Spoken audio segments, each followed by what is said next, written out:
Hey everyone, I'm James, and this is Covetous Imp Gaming, and this week we're going to be answering some Dungeon Master questions. If you haven't done so already, please like this video, leave us a comment below about videos you would like to see in the future, subscribe to the channel, and hit the bell so you're alerted when we release our future content, and check us out over on Facebook and Patreon. Those links are down below. Without any further ado, here's our first question. First question is, what is your favorite flaw from the Amber Temple? My favorite flaw from the Amber Temple is from Dalver Nar. And the flaw is, when you accept his gift, you lose all your teeth. Next question. What is the most irritating thing you've seen a player do? So I think irritating is a powerful word. But one thing that I will say bothers me is if I see a player using the monster manual at the table or another book like that, for example, like Volo's Guide to Monsters, to check in on a monster that they think that they're fighting when all of my players know that I regularly make my own monsters. Our next question is, have you ever had your players completely derail your plans? I would say I don't think I've ever had a time where my players didn't derail my plans to some extent. But I appreciate that, and I love when that happens. It's a challenge to me, and I like the challenge. That's what makes this game fun to me, is when people go so far off the tracks that new tracks have to be made.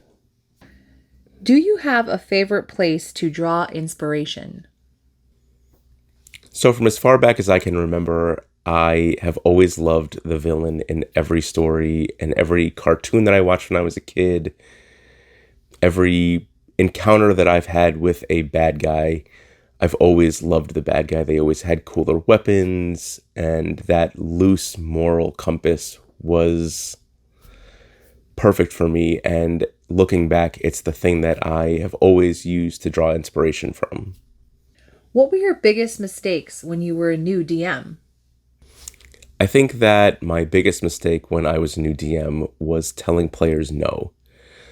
I think that the answer's always you can try, not no. And the dice need to make that decision. And when I first started out, my first encounter with Dungeons & Dragons 5th edition was writing an adventure from start to finish. And that was very railroady and ended up not working out because the players didn't have any options. It was, you have to do this, you have to do this, you have to do this, you have to do this. Where campaigns in general are technically railroady. It's the illusion of not being railroady that your players need. You know that your adventure is going to start at A and end at B, but your players need to put down the tracks in front of them to find their own path to get from A to B. Your next question is, have you DM'd other games besides D&D? So previously I did Dungeons & Dragons 2nd edition, I did Vampire the Masquerade, Vampire the Dark Ages, and I'm looking forward to the new RPG from the Warhammer Age of Sigmar universe, Soulbound. How do you feel when a character dies? So that's a tricky question, and it really depends on the player. If the player's the kind of player that sits and, as the battle's, reaching its climax and they fall in battle, they declare, don't worry guys, I have my next character ready to go.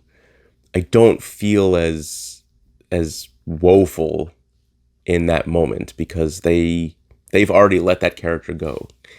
If the players seems upset at the death of their character, I feel upset at the death of their character.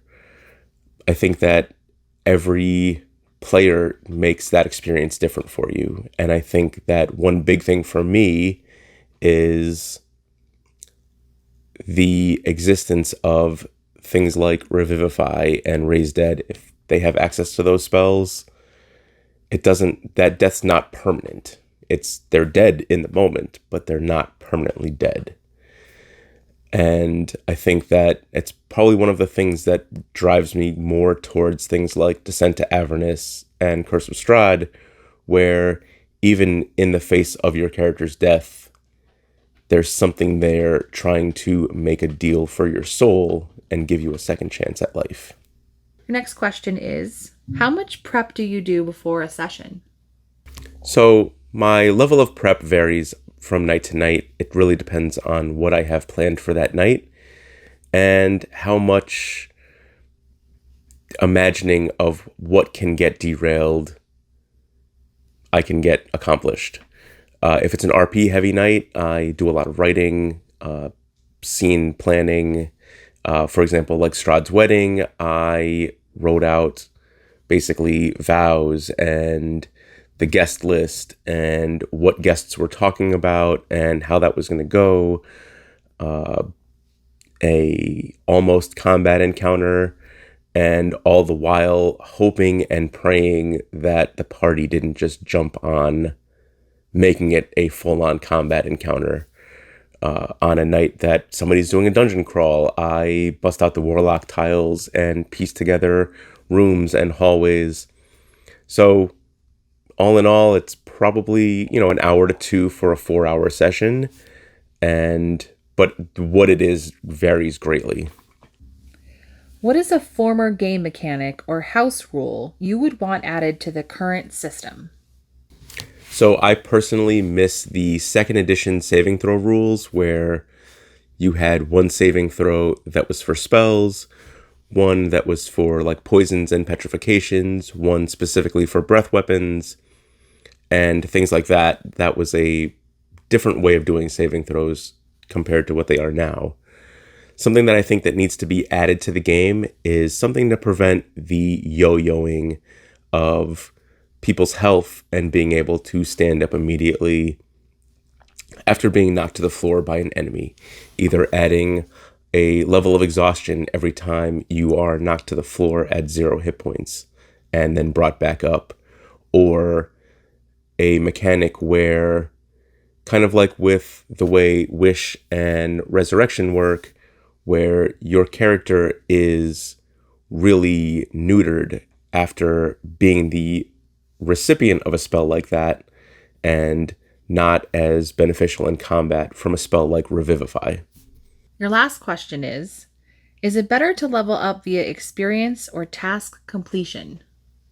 So I find that milestone experience or leveling up via task completion tends to be a better way to level up for 2 reasons. Number one, it takes the added pressure of keeping track of experience points and tallying that stuff up after every battle off your plate as the dungeon master. And the second thing is, if your players are caught up in how much experience they have and what they need to level up, it's one level that is removing them from their immersion in the game. If they only need 10 experience to level up, they're not necessarily going to be moving as headstrong into their next objective.